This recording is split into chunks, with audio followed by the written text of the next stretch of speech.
it seems that in Islam it's women's job to serve the husband's sexual need. Is this true? It's true. From our counseling experience, it's very common opinion. Sometimes not expressed, but you get the vibe from their communication and from what they tell us. But it is not only in our community. When in our own research throughout the world, the male-serving interpretation of sexual rights are more skewed towards the men. Of course, you understand it is not acceptable. It's not how Islam teaches sexual relationship. It is actually a mutual privilege that's given to husband and wife. So what we had to do is to find why is this happening, and we explain this in chapter 2 to give a summary. We feel that the main reason is because there are certain type of hadith which are more popular than the other type. Have you heard of this hadith, like when the husband calls the wife to the bed, he must come. If he fails to come, he will be cursed by the angel the whole night.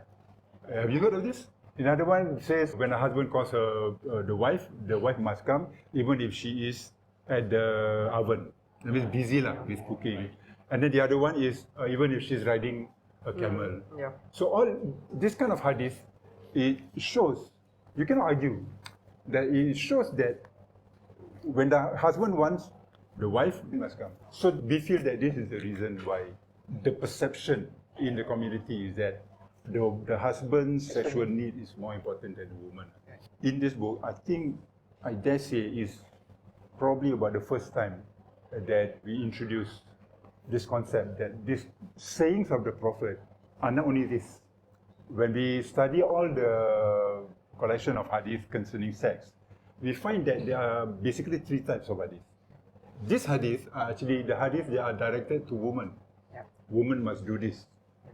There's a second type of hadith which is directed to men. And then there's a third type which is directed to the couple as a body, as an entity. So what's more relevant is the second one. For one example is, when any of you has sex with his wife, be earnest. When your desire is fulfilled before hers, do not stop until her desire is fulfilled. Then another one, in 3 matters, the weaknesses of a male is expressed. Thirdly, the man who approaches his wife and thereby fulfills his sexual desire from her before she fulfills hers from him. So this hadith is telling husband that you must fulfill your wife's sexual desire, and the way to do it is that she must come first before you come. So this is related to a very famous book called She Comes First, He Comes Next. He's a sex therapist, Ian Kerner. So this is the hadith for husband. So if you don't be selective, if you look at the whole collection of hadith, you have to balance between these two. This one is saying every time husband wants, wife must give. But this one is saying every time you do it, you must give orgasm. So you have to balance between these two. If you want to make this a hard and fast rule, you must also make this a hard and fast rule. If you want to say, oh, this one the Prophet don't really mean it exactly, the Prophet is just giving you an idea, then you must also take this as the Prophet only giving you an idea. So it means that when you do this, at the end of the day, you cannot run from the fact that actually this is something which both parties are given the privilege. So you have to balance. Okay?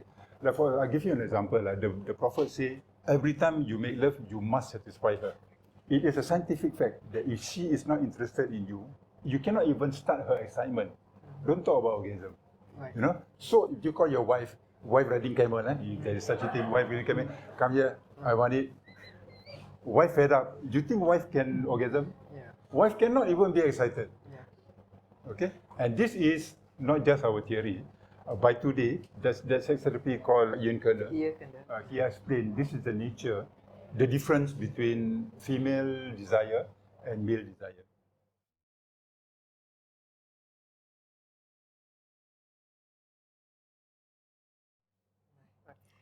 So I wanted to also emphasize, what we see is that the hadiths that are meant for women, the cursing angel and you are guiding camel or baking, I felt it is a reminder for women to be sensitive to husband's sexual need.